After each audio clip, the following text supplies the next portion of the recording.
السلام عليكم. ازيكم حبايبي، عاملين ايه؟ يا رب تكونوا بخير. كل عام والأمة الإسلامية جميعا بخير. اليوم هنكون مع بعض طول اليوم، يوم عيد الفطر المبارك. ولادي حكموا عليا نقضي اليوم كله خارج البيت، نروح مع بعض المسجد وبعد كده هنروح مع بعض المول وهنروح الجنينة، هنروح البيتزارية. يعني اليوم كله هيكون شيق والفيديو كله هيكون ممتع. بس أول حاجة يا ريت تحط لنا اللايك والاشتراك لقناة وفاء خالد، ولو لسه جديدة معايا في القناة يا ريت تدوسي اشتراك عشان يوصلك كل جديد من قناة وفاء خالد. هوريكي بقى يومي في الغربة في إيطاليا بيكون عامل ازاي بيوم العيد، ولكن أنا يومي المرة دي كان مختلف. اتعلمت من أخطاء كتير كان في الأعياد اللي فاتت. يعني كنت دايما اقول ليه هروح اطبخ واعمل، فكان الاولاد بيملوا من يوم العيد. فقلت خلاص يوم العيد ده هخليه يكون خارج البيت ونروح المسجد ونغير جو كده. وفعلا لقيت كل المسلمين يعني بيكونوا في المولات وبيكونوا في الجاردينة.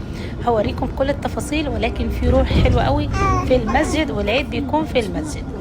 اول مرة بقى الاقي المسلمين كلها في الجنين، حتى الطلاينة شافوا ان ايه، ان الناس كتير واطفال كتير موجودين من مسلمين في قلب الجنينه. خلاص كده داخلين على الاشاره، هنا بنستنى لحد الاشاره ما تفتح وبنعدي ندخل كده على المسجد. المسجد هنا بناخد معانا الباص.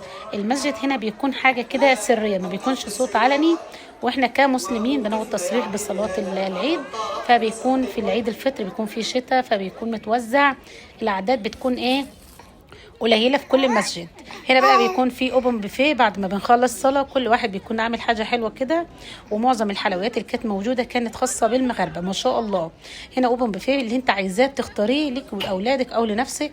وكمان الرجاله بتاخد بعد كمان السيدات، وما شاء الله في نظام في الحاجات المعموله، حاجات الدولش المعموله. الناس بقى بتبقى عامله اشكال حلوه، اللي عاملين جلاش، عاملين بجليوه، عاملين بسكويت، عاملين حاجات كتير كده انا ما اعرفش اسميها بالمغرب، ولكن طعمها خطير خطير خطير. انا قيمت كل حاجه كده ما شاء الله. يعني اخدت كده معايا السرفيز، معايا اخد اللي انا ايه عايزاه ليا والاولاد. يعني اخدت معايا سرفيز كده ليا والاولاد عشان ما يقفش كتير والاولاد يقفوا كتير. اخدت معايا وبعد كده واحنا ايه فين حته في المول اكلنا. هوريكم ده مشبكه ولكن لونها اصفر. هنا بقى المسلمين ما شاء الله. اللحظة اللي احنا بنحبها جدا هي لحظة الوقوف كده. وكان في ميزة بقى في العيد ده، ان كان امام الصلاة كان عنده ظروف طريق العربية عملت بيها ايه، عطلت في الطريق فاخرتنا على الصلاة. يعني صلاة العيد في بولزانو في المسجد اللي احنا فيه ده كان بتصلي الساعة 9:30، فاول مرة تحصل. ده كانت في ميزة ان احنا قعدنا كتير كمسلمين كده مع بعض وصلينا، وبعد كده قعدنا ناكل مع بعض الدولشي ونتعرف على بعض. واحنا بما اننا مسلمين يعني المصريين والمغاربه والتوانسه البنجلاديشي، كل المسلمين كل الجنسيات المختلفه مسلمين كلنا كده بنكون عارفين بعض، بما ان احنا شفنا بعض كذا مره في الصلاه. خلاص كده الحمد لله صلينا ومتجهين رايحين الباص. في الوقت ده كان خلاص زوجي رايح مشوار، وانا واولادي رحنا بقى المول كده ايه نغير جو. انا اخدت معايا 2 من الكبار والصغير. هنا بقى كان إيه، حبيت اوريكم بقى الطريق ما شاء الله جميل كده والاجواء حلوه.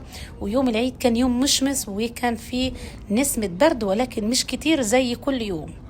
فربنا كان محللنا كده يومنا، واول مره احس بالعيد في الغربه.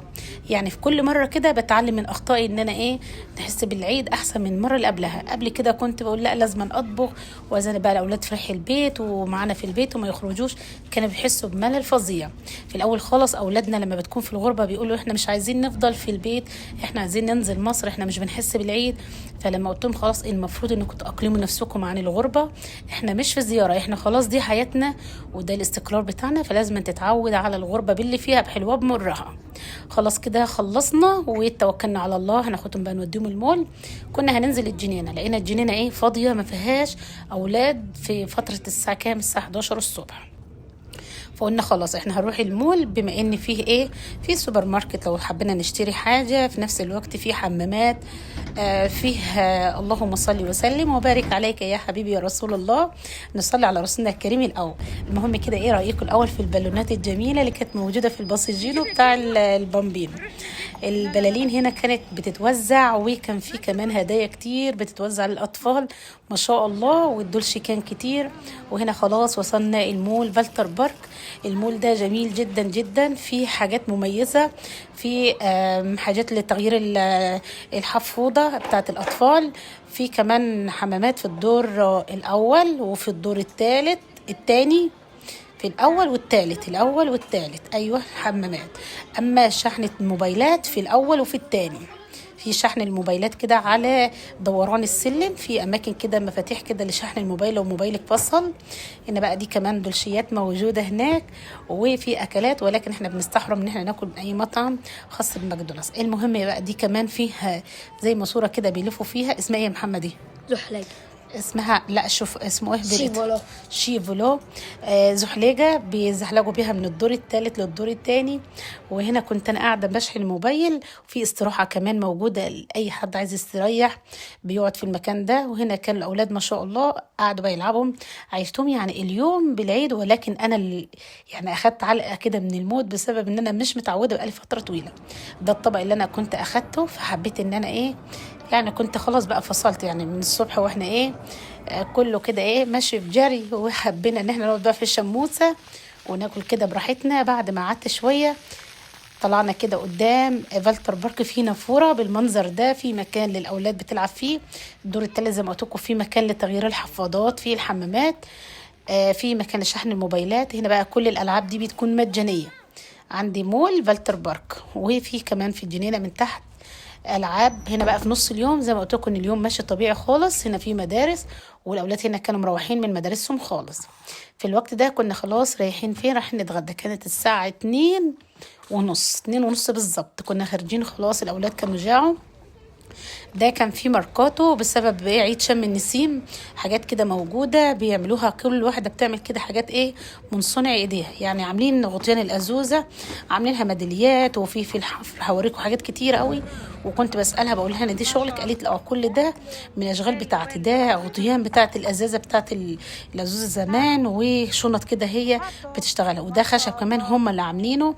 فسالتهم يعني قال لك كل واحده بتعمل حاجات كده من نفسها وبتشتغلها كده من نفسها، وبعد كده بنعمل لهم ماركاتو مسموح لهم بيه ان هم يبيعوا فيهم الاغراض بتاعتهم. ما شاء الله حاجات شكلها كده جميله جميله. عجبني ان هم يعني ناس كده قاعدين وبيفكروا يعملوا حاجه نافعه والله. احنا خلاص كنا داخلين على البيتزاريه دي انظف احسن ناس تعاملنا معاهم في ايطاليا بالنسبه للمأكولات بتاعتهم.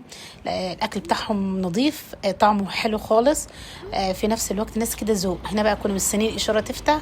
في ايطاليا لازم تعدي كده من على الاشاره، يعني ممنوع ان احنا نعدي علشان العربيات غير لما يكون الاشاره فتحت لك. لو الاشاره فتحت خلاص ان العربيات تقف تستوب كده لحد لما احنا نعدي. هنا بقى جانا كانت بتشتري الاول كولا، فقلت لها كولا مقاطعه رجعيها، فاشترت سبرايت. هنا بقى الايه البيتزا بتاعتنا. ولقينا كمان جوانا اصحابنا كانوا في البيتزاريه كانوا بيتغدوا، المسلمين احنا اللي عرفناهم على المكان ده. فما شاء الله يعني هم عارفين ان احنا عرفنا العرب كتير. كل ما اقول لحد المطعم يقول المطعم بتاعك فين يا وفاء، نقول لهم في المكان الفلاني. فناس كتير بدأت تروح المطعم ده، فخلاص بقى معروف ان وفاء ما شاء الله يعني في ناس كتير مغاربة ومصريين حبوا المكان بعد وفاء ما راحت فيه. هنا بقى البيتزارية ما شاء الله طريقها على شارع رئيسي، وكمان بتعمل ديسكاونت في لما بيكون في مناسبة أعياد، وبيعملوا كمان دولشي وشاي. ولكن كان في اليوم ده كان في زحمة كتير. احنا آخر الناس أخدنا الطلب بتاعنا. فالمهم كده خلاص كل واحد أخد الطلب بتاعه. واللهم صلي وسلم وبارك عليك يا حبيبي يا رسول الله. عايزاكم بقى لو انتوا في غربة عرفوني يومكم بيكون ماشي ازاي، بتعملوا ايه في الأعياد، يومكم بيكون حلو ولا بيكون ممل، متأثرين ان انتوا مش في بلدكم ولا يوم بيكون طبيعي. ولو انت مكاني في الغربة هتعيش يومك ازاي. يعني بما ان انا في الغربة ومعايا اولادي ومفيش حد يلاهم، هو كل اللي ينقص اولادي المصروف بتاع العيد. والاحسن حاجه في العيد ان احنا كنا بنعمل ايه، كنا بنروح عند اخواننا وعمامنا وناخد مصروف العيد. ولكن هنا ما كانش فيه مصروف العيد، بس كان فيه مسلمين كده ايه بياخدوا كده ويدوا لبعض المصروف، فده حسسنا باجواء العيد وبروح العيد خالص. هنا بقى انا كنت طالبه سندوتش شاورما بحيث ان انا معايا ابن الصغير فما بعرفش اكل ايه البيتزا معايا. المهم ان هو فكر ان انا عايزه كالعاده شاورما، عايزه بيتزا، فنزل لنا البيتزا ال5 زي ما احنا عددنا 5. فقلت مش مشكله، يعني الاقي الصغير كده وقت الاكل بالظبط كده يعمل لي ايه ازعرينا كده، نقعد نهز شويه وناكل شويه. لحد لما اخلص اخر واحده كده معاهم. المهم كده خلصنا واكلنا والحمد لله. وده كان يومنا في الغربه او يومنا في العيد لحد الساعه كام. كانت الساعه فوق مننا بالظبط، هي كانت الساعه 3:10 صح كده كلامنا مظبوط. اتغدينا وقلت لهم يلا بينا نروح، قالوا ابدا احنا هنروح الجنينه. رحنا بقى لقينا الجنان زي ما انتم شايفين كده ما شاء الله اللهم بارك. المسلمين كتير او كل الطلاينه اللي يجوا يقولوا ان الفيستا دي رمضان اوجي، نقول لهم يعني عيد رمضان النهارده. اليوم بتاعنا خلص وخلصنا العيد، ويومنا كان انا اختصرت لكم يعني 8 ساعات ولا 9 ساعات في 10 دقايق. لو عجبك الفيديو يا ريت تحط لنا اللايك والاشتراك ودعوة حلوة من قلبكم. سيبكم في رعاية الله.